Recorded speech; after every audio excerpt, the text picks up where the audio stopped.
With the n63, it was smoking out the back. It was misfiring. So obviously number 4 was the misfire. You could see that spark plug does not look good, covered with oil. So I was like, why is it burning oil? You could see down there, there's a lot of oil out there too.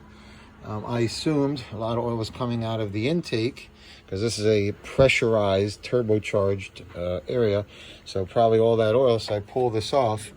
And sure enough, there's a lot of oil in there. You can see in the turbo, there's a lot of oil in there. So this side, it's a twin turbo. This side has a lot of oil coming from the turbo. Apparently, these are even new from the BMW, so they should warranty them for 2 years.